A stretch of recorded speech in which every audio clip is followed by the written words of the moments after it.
Hi friends, எல்லாருக்கும் வணக்கம். இன்னைக்கு ஜூலை 10 பர்த்டே விஷஸ். ரேதி அப்படிங்கிற ஐடியில இருந்து அந்த சிஸ்டர் பேரு ரேவதி. அவங்களுக்கு birthday wishes. Hi Revathi sister, happy birthday, ஹாப்பியா இருங்க. அதுக்கப்புறம் ஏஎஸ் வேர்ல்டு அப்படிங்கிற ஐடியில இருந்து அவங்களோட ஹஸ்பண்டுக்கு இன்னைக்கு பர்த்டேன்னு மட்டும் தான் விஷ் பண்ண சொல்லியிருந்தாங்க. ஆனா நேம் மென்ஷன் பண்ணல, யாருன்னு தெரியல. உங்களுக்கும் ஹாப்பி பர்த்டே அண்ணா, ஹாப்பியா இருங்க. ஓகே, நிறைய பேர் சென்னையில இருந்து திருச்சியோ இல்ல கொட்டாம்பட்டியோ இல்ல திண்டுக்கல் போறதுக்கு புவனேஸ்வர்ல இருந்துமே ட்ரெயின் இருக்கு. புவனேஸ்வர்ல இருந்து இருக்கிற ட்ரெயின்ல டிக்கெட் அவைலபிள் இல்லைங்க, அதனாலதான் அது புக் பண்ணல.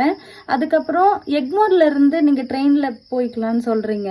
நாங்க போன ஒரு 3-4 டைமுமே அங்க ரொம்ப கூட்டமா இருக்குங்க. நம்ம வெயிட் பண்ணி 4-5 மணி நேரம் வெயிட் பண்ணி போற மாதிரி இருக்கும். இங்க இருந்து தூக்கம் கேட்டுட்டு வெறும் பஸ் ஸ்டாப்ல 4-5 மணி நேரம் இருக்க முடியுங்களா? அதனால நாங்க பஸ்ஸை பார்த்து போயிடுவோம். ரொம்ப கூட்டமா இருக்குங்க, அதனாலதான் போக முடியல. Okay, thanks.